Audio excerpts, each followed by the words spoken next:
साथियों नमस्कार। मैं Manoj Vishwakarma, social activist, artist और साइंटिस्ट। साथियों, आज के समाज में हमारे पास सुविधा तो होगी लेकिन खुशियां कम होती जा रही है। रीजन क्या है कि हम डबल करेक्टर के हो गए। डबल करेक्टर का मतलब आप जैसे एग्जांपल देखें, जैसे न्यायपालिका में भ्रष्टाचार हो रहा है, फर्जी तरीके से कॉलेजियम सिस्टम जिसका कोई कानून में संविधान में कोई प्रावधान नहीं है। दुनिया के किसी भी देश में ऐसा कोई नहीं है, लेकिन क्या है कि उस कानून को, संविधान के नियमों को ताक पर रखकर इन्होंने कॉलेजियम सिस्टम से अपने लोगों को जज बनाने का तरीका निकाल लिया। उससे कोई एग्जाम नहीं होता, इनको कितनी सारी फैसिलिटी मिलती है, पैसा मिलता है और 1 नंबर 2 नंबर बहुत कुछ होता है।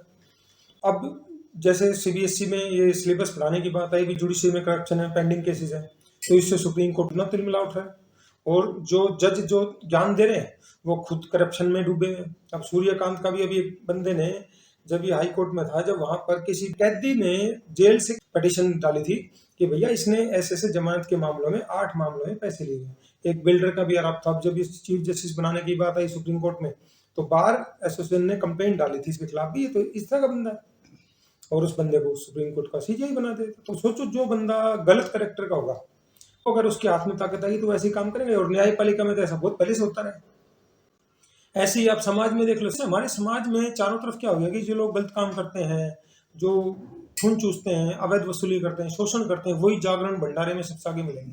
इसलिए कहते हैं समझदार लोग कि भाई भंडारे का जो खाना है वो नहीं खाना चाहिए, क्योंकि वो लोग जो दान देते हैं वो अक्सर ऐसे लोग होते हैं जो खुद 2 नंबर काम करते हैं और अवैध वसूली का होता है, बदबू का पैसा, तो वो यहाँ लगाते हैं। उनको लगता है कि हमें आज ये खाना खिला दें, हमारा तो बस सब कुछ पवित्र हो गया, पाप धुल गया। तो ये जो हमारे समाज में एक गंदगी फैल गई है आजकल, चारों तरफ जितने भी घपले हो रहे हैं, रिश्तों में एक दूसरे कत्ल कर रहे हैं, सिर्फ लालच और स्वार्थ, दो ही चीजें हैं। अंदर तो उसका मन में कुछ और चल रहा है, अंदर तो लालच और स्वार्थ चल रहा है, लेकिन दिखावे में अच्छा बनना चाहता है, इसलिए वो धर्म का सहारा लेता है। आप देख लो, ये जितने भी लड़कियों की शादियां करवाते हैं, कन्यादान करते मिलेंगे, या ये जो जितने भी जागरण में मिलेंगे, भंडारे करवाते मिलेंगे, उनका असली चरित्र उठा के देखो, उनका इतिहास ऐसे मिलेगा।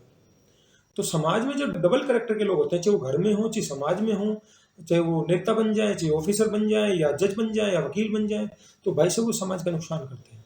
अगर आप अच्छे हैं तो आपके संपर्क में जो भी लोग आएंगे, आप दुख सुख में ईमानदारी से काम आते हैं। कई बार हो सकता है आपकी मजबूरी, आप काम ना आ पाए, तो ईमानदारी से काम आते हैं, सामने वाले के भी मन में रेस्पेक्ट रहता है, अरे अच्छा बंदा है, कभी दुख सुख में होगा तो काम आया। क्योंकि आज के दिन अच्छे लोग तो कम बचे हैं, तो दुख सुख में आप अगर किसी की ईमानदारी से काम कर आ रहे हैं तो आपको ड्रामा करने की जरूरत ही नहीं है।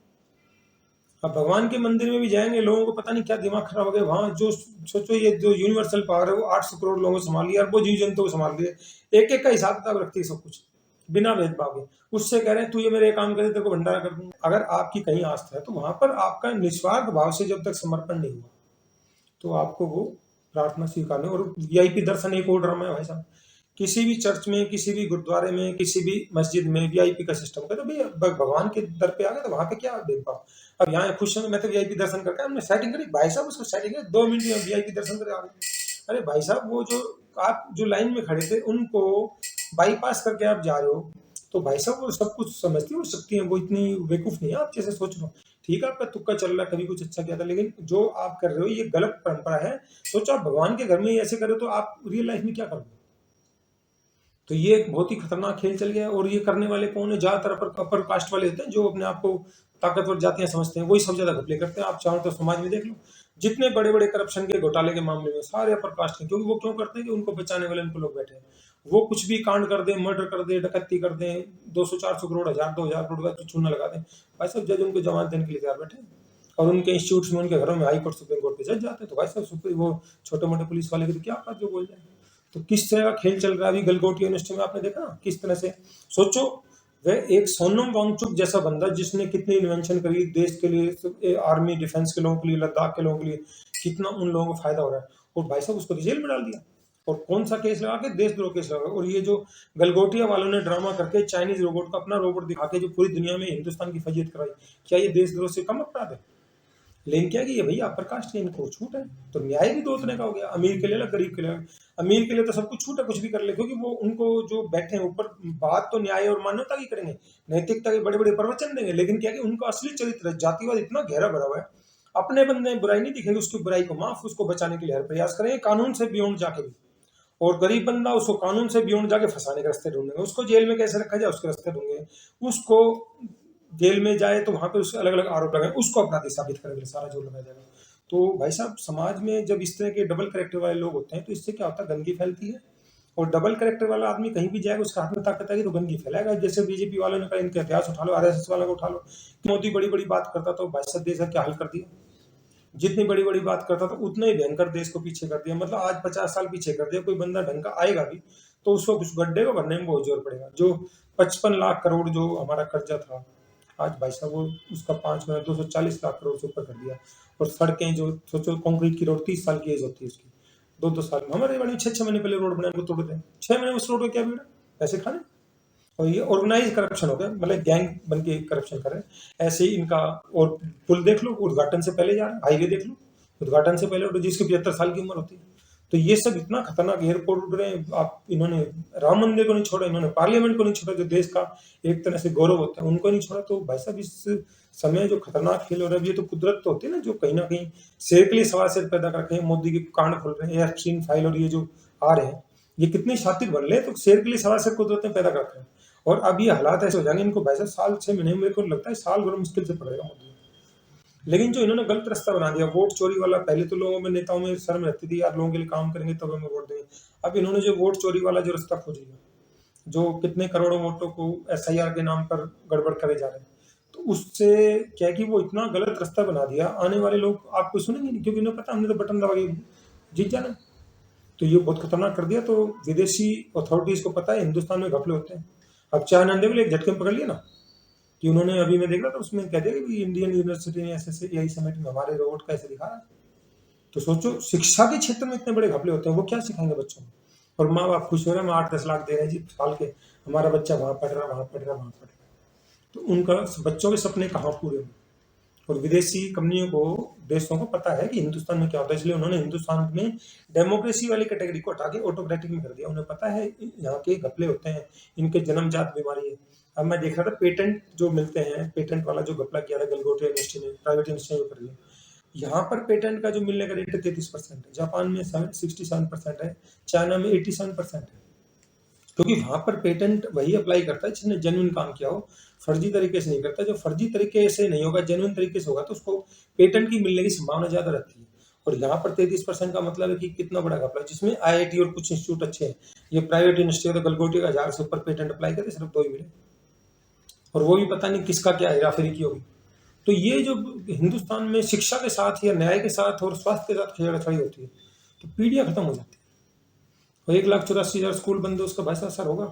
अब सोचो, जो 8-8, 10-10 लाख रुपए, 30-40 लाख रुपए के बच्चे पे खर्च कर रहे हैं, उसके बाद बच्चे को नौकरी नहीं मिली, बच्चा फ्रस्ट्रेशन में जा रहा है, माँ बाप की कमाई कहाँ जा रही है। और ये अपर कास्ट वाले ज्यादा चाहते हैं, क्योंकि मैंने देखा ना, जब हम 1995 में गए थे साथ, तो उस समय, उससे पहले क्या होता था, सिर्फ आपका भाई मेरिट है तो एडमिशन होगा, नहीं तो उस समय क्या था, 95 में पहली बार हमने देखा था कि मतलब 3 सीटों में से 1 सीट एनआरआई कोटा गई। एनआरआई कोटा ये कि भाई वैसे फीस मान लो आपकी 5,000 है, तो भैया तो 25,000 दे दे या 30,000 दे दे सेमेस्टर के, और तू इसमें कोटा ले। तो किसी एनआरआई से लिखा के, तो एक तरह से पेड फीस थी।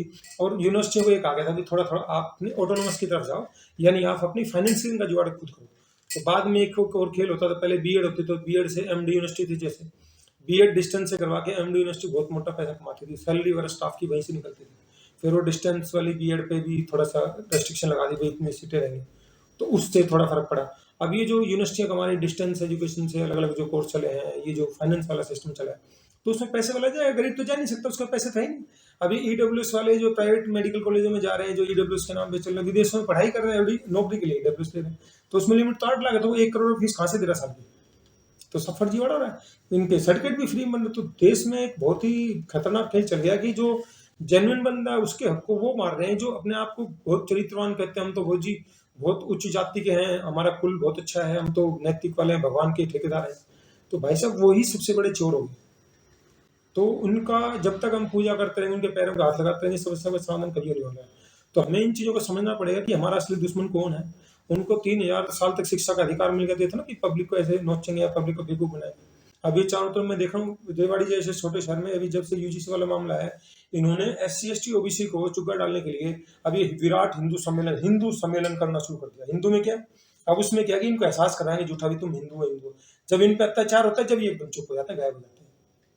तो भाई साहब नकली हिंदू बनने का तुम इनकी ताकत क्यों बन रहे? इनकी ताकत बढ़ाने वाले भीड़ सारी OBC SC ST की होती है, तो आप इनकी भीड़ क्यों बढ़ा रहे हो? ब्राह्मण बनिए, अपने बच्चे नहीं बैठते, कभी केस हो गया, मारा पिट्टा हो गया, कुछ हो गया, पुलिस में जाएगा, तो वो केस ये भुगतेंगे गरीब वाले। तो ये अपने बच्चों को नहीं भेजते, तुम क्यों जाते हो? तुम थोड़े से 2 पूरी खाने के लालच में आए तो क्यों जाते इनकी गुलामी करने? तो हमें समझना पड़ेगा। सोचो रेवाड़ी जो एक छोटा सा शहर है, वहाँ कम से कम 50 जगह पिछले 1 सप्ताह के अंदर 50 जगह हिंदू सम्मेलन कर, और लोग खुश हैं जी, हिंदू हो रहा है, हिंदू हो रहा है, हिंदू हो रहा है। और ऐसे खुश हो, वो खुश होंगे जिनके पल्ले कुछ नहीं है, और जिनको कुछ नहीं मिला, उनके बच्चों को रोजगार नहीं मिल रहा, उनका शोषण हो रहा है, और वो उनको बेवकूफ बना रहे हैं। लेकिन हिंदू बन के खुश हो रहे हैं, हम तो हिंदू हैं, ये बहुत बढ़िया। पहले मुसलमानों के टूट रहे थे, जब खुश हो रहे, तब हिंदुओं के मकान तोड़े जा रहे, उनकी मार्केट तोड़, दुकानें तोड़ी जा रही, जब उनको नहीं समझा। और जो इतना खतरनाक खेल हिंदू होके जो अब यूपी में महाराज था, वो अभी मुक्तेश्वरानंद जो शंकराचार्य थे, उन पे एफआईआर दर्ज करवा दी भाई साहब पोस्को में। मतलब आपका कोई विरोध करे तो किसी को देशद्रोह का केस लगा दो, किसी पे इस तरह का ये केस लगा दो, पोस्को में लगा दो। तो सोचो एक साधु के वेश में एक बंदा अपराधिक मानसिकता, तो वो समाज के लिए कितना खतरनाक होता है। मतलब किसी का चरित्र हनन कर दो 1 घंटे में, और सोसाइटी सुन रही है चुपचाप। अभी वो अमिताभ ठाकुर था, आईपीएस था भाई साहब, उसने इनके योगी का फर्जीवाड़ा को खोलना शुरू करा, तो उसको भी अंदर डलवा दिया था। तो एक सोसाइटी बहुत ही गलत रास्ते पे जा रही है, और इसका समाज को बहुत बड़ी कीमत चुकानी पड़ेगी। तो ये है कि हम जब तक इन चाल को नहीं समझेंगे, तो हम ऐसे ही बेवकूफ बनते रहेंगे। तो भाई साहब वो तो बेवकूफ बनाने वाले तो बेवकूफ बनाएगा। तानाशाह और शासक जो होता है, वो तो चाहता है लोग बेवकूफ बने रहे किसी तरीके से, वो नहीं चाहेगा कि आप समझदार हो जाए। लेकिन आपको समझदार इसलिए बनना पड़ेगा कि आपको अगर आगे बढ़ना, आपको अपने शोषण से बचना है, आपको अपना हक चाहिए, आपको बड़ी नौकरी तक पहुंचना, आपको अपने एमएलएमपी बनाने हैं, तभी तो आपका काम होगा। अभी 2-4 एमएलएमपी बनते हैं, वो उनकी वो गुलामी भी उनकी करने लग जाते हैं। एक आध ऑफिसर बन जाता है, वो भी आपको कुचलने काम कर रहा है। और वहीं जो ये ताकतवर जाती हैं, वो अपने लोगों के ही काम करते हैं, मौका मिलते हैं, बिल्कुल कानून को भी ताकत पे रख के कर लेंगे। तो जेल में 80% इसलिए वीकर सेक्शन के जभी तो है, और वीकर सेक्शन में कोई जज आ जाएगा तो वो उन्हीं को मारेगा। पुलिस वाले भी डर के नौकरी कर रहे हैं, और जो ऑफिस में कर रहे हैं वो भी नौकरी डर के कर रहे हैं। तो भाई साहब आपको इनको समझना पड़ेगा, जो ताकतवर जातियां होगी उनके व्यवहार को समझिए। मैं बहुत गहराई की बात बता रहा हूँ, ये मैंने प्रैक्टिकली देखा है। ब्राह्मण बनिया आपसे जाति जरूर पूछेगा, जाट ठाकुर जाति के, क्योंकि उससे पता है कि मैंने इसको कैसे ट्रीट करना है। फिर वो आपको SC ST तक अलग तरीके से एहसास कराएगा, और वो खुश होते हैं। एंटरटेनमेंट का एक माध्यम होता है, जैसे फिल्म देखते हैं ना, तो ऐसे कोई SC ST मिल जाए उनको, तो बस ये होना चाहिए वीकर सेक्शन का मिल गया, इसको तो मजाक उड़ाएंगे। तो इस तरह से जो समाज में हो रहा है, तो आप इनसे थोड़ी दूरी बना के चलो, लड़ाई मत करो, लेकिन दूरी बना के चलो, और दिखा हमें थोड़ा चलते रहो, क्योंकि काम भी निकालना आपको, तो पंजाबी से ट्रिक सीख लो। भाई लड़ाई नहीं करनी, मीठा बन के अपना काम निकालने के लिए पंजाबी सीख लो। पंजाबी जब आए, जब बंटवारा हुआ था देश का, भाई साहब कुछ भी नहीं था, सब कुछ छोड़ के आए थे। तो आज ये इतने संपन्न हर शहर गांव में इसलिए बने, मेहनती कौम थी, उन्होंने कोई भी काम करने में शर्म नहीं की, और मेहनती थे, भाषा से अच्छे थे, व्यवहार ठीक था, इसलिए आगे बढ़े, मिल के काम करा, एक दूसरे की सपोर्ट करें। और जब तक आप एक दूसरे की सपोर्ट नहीं करोगे भाई साहब, आगे नहीं बढ़ सकते। आज आप मुझे जरूरत है, आपको भी पड़ेगी। ये तो समाज में सब कोई ताकतवर जाते हैं, उनको समझ लिया कि भैया हमारी ताकत जब ही रहेगी, सत्ता से हम जब ही जुड़े रहेंगे, जब हम अपने बंदे को सपोर्ट करेंगे, आंख बंद करके अपने बंदे को सपोर्ट करते तन मन धन से। और हम अपना जो थोड़ा पैसा कमाएंगे, हम वहाँ कथा में देके आएंगे, उनको औरों के पैरों के हाथ लगाएंगे, सामने आके बड़ाई करेंगे, पीछे से उगाली देंगे, और उन्हीं के हम उनके गुलाम बनते जा रहे हैं। तो ये हमारी गलती, हम बेवकूफ़ी करेंगे भाई साहब, दूसरा तो मजा लेगा। और इसी गलती की वजह से ही समाज हमारा पीछे होगा। जो 50 साल पहले कुछ जो हमारी अलग अलग बिरादरी ने जो धर्मशालाएं बनाई थी, स्कूल बनाए थे, आज वो स्कूल किस हालत में है। मैं देखा रेवाड़ी में KLP कॉलेज है, जिस बंदे ने जमीन दान हुई, लगभग 30 एकड़ जमीन होगी, वो कारपेंटर कास्ट से था, बड़े जिसको बोलते हैं, उसने ली, और आज उस संस्था पर बनियों कब्जा है, और वहां पर उस कास्ट का एक बंदा नहीं लग रहा, बनिए लग रहे, बनियों के बच्चे लग रहे, और कब्जा है। और बिल्कुल शर्म नहीं कि हमने किसी के हाथ पे कब्जा करते हैं। ऐसी बहुत सारी चीज जगह है जहाँ पे इन्होंने कब्जा करता, कोई शर्म नहीं। तो इन्होंने हमेशा शोषण किया। बढ़िया, तू अपने पैसे के लिए कुछ भी कर सकता है, सगे बाप को बेच सकता है। ब्राह्मण बंदा अपनी, उसको फ्री का माल चाहिए, तो वो अपने षड्यंत्र रचता रहेगा, और आप उनको समझेंगे। तो आप कभी भी नजदीक से देख लेना, ब्राह्मण बंदा कभी वो देगा नहीं, लेने के लिए तो तैयार है, क्योंकि उसने सदियों से लिया है, देने में उसका वो नहीं, देते टाइम फिर वो आनाकानी करेगा, बहाने, उसको बस फ्री का माल चाहिए। हलवा तुम बनाओ, बना के मुझे दे दो, मेरे को बनाना नहीं, बनाना तुम करो, हमें तो बना बना माल दे। तो सोसाइटी में अलग अलग षड्यंत्र चल रहे हैं, इनको आपको समझना पड़ेगा। और जब तक आप इन षड्यंत्र को नहीं समझेंगे भाई साहब, जब तक हमारा भला नहीं होने वाला है। UGC के थ्रू ये तो बात अब आगे आ रही है, 98 बच्चे IIT IIM में सुसाइड करके, सारे SC ST थे, कुछ OBC के साथ भी अत्याचार हुआ है। जैसे नंबर में EWS को तो फटाफट उनकी मेरिट नीचे जा रही है, और SC ST की मेरिट ज़्यादा जा रही है, अपना इसकी OBC की मेरिट ज़्यादा जा रही है। ऐसे कोई भी एंट्रेंस एग्जाम हुआ तो पहले क्या करते थे, सारे बच्चों में से जनरल की सीट भरा करते थे, तो उसमें कुछ रिजर्व कैटेगरी के 15-20% बच्चे रिजर्व कैटेगरी की एंट्री हो जाएगी, जिनका मेरिट ओपन में चली गई। अब बच्चे बच्चे फिर रिजर्व कैटेगरी भरा करते, तो 15-20% एक्स्ट्रा मौका मिल जाता था बच्चों को। अब क्या करना है, रिजर्व कैटेगरी पहले भर दी, अब SC ST OBC का रिजर्व वाला पहले भर दिया, अब उसमें सारा। तो क्या था, जो 15-20% बच्चे जो जनरल की सीट में चले जाया करते, ऊपर की मेरिट वाले, कट ऑफ से ऊपर वाले, उनको रास्ता रोक दिया। पिछले 5-6 साल में यही हुआ है। तो 15-20% बच्चों को रोकने का मतलब, भाई साहब अच्छी एजुकेशन में जाता, कोई मान लो नेट क्वालिफाई कर जाता, कोई IIT में जाता, तो उनको रोक दिया। और आप कुछ समझ नहीं पा रहे, क्योंकि वहां पर बंदा उनका बैठा है। तो आप PM की नौकरी करोगे, आप उनके पैरों के हाथ लगाओगे, वो वैसे रिमोट उसके हाथ में। और अब तो RSS के इन्होंने हर जगह, हर इंस्टीट्यूट में एंट्री करवा दी RSS के लोगों की। एक डिप्टी कमिश्नर भी डिसीजन जब भी लेगा, RSS का प्रचारक बैठा है, जब तक वो ओके नहीं करेगा सरकार की तरफ से अपने बात करके, जब तक वो डिसीजन नहीं ले सकता। तो साथियों, आपको समझना पड़ेगा कि हमारे रोजगार के रास्ते, हमारे इनकम के रास्ते कैसे मजबूत हों, और आप एक दूसरे की ताकत कैसे बने, और जो षड्यंत्रकारी लोग हैं इनसे मुकाबला कैसे करें। तो जब आप लड़ना शुरू करोगे, अभी SC ST तो लड़ रहा है, OBC तो अभी लड़ ही नहीं रहा है। जब लड़ना शुरू करोगे, जब आपके साथ और षड्यंत्र करेंगे, हालांकि इन्होंने आपकी जमीन खिसका दी है, क्योंकि बंदा जो कमजोर बंदा होता है, वो डरा हुआ कमजोर बंदा कुछ नहीं कर पाता, उसके पास कुछ छोड़ते नहीं है। तो आपको ये इन अलग अलग वीडियो के माध्यम से हम जागरूक करने का प्रयास करें। हमें पता है कि बहुत कम लोग समझेंगे, गुलाम को समझाना बड़ा मुश्किल होता है। ये तो ना सोया हुआ बंदा, एक होता है दड़ खींच के सोना, जिसे कहते हैं, मतलब सोया नहीं लेकिन जानबूझ के सो रहा है, उसको जगाना थोड़ा मुश्किल है। लेकिन हम कोशिश कर रहे हैं, किसी ना किसी एक के भी समझ में आ गया तो हम समझ के कुछ प्रयास सफल हो। और लोगों को अपने लोगों के साथ जुड़ना पड़ेगा, एक दूसरे को कमजोर ना करें, एक दूसरे के ईमानदारी से काम आ सकते हैं उनके काम आए, उनकी मदद करें, तब जाकर आप आगे बनोगे। और अपने पैसे को वेस्ट ना करें, अपने पैसे को अपने लोगों की ताकत है। ये दूसरे लोगों को, ये आप भंडारा करवा रहे, जागरण करवा रहे, थोड़े नाम के चक्कर आएंगे भैया, वो फिर थोड़ी देर में खा पी के सब भाग जाते हैं।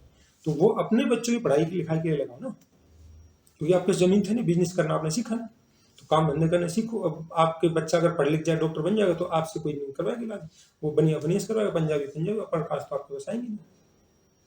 तो ये जो चालाकियां हैं, इनको आपको समझना पड़ेगा, और हम नहीं समझे, इसीलिए आज बर्बाद हो रहे हैं।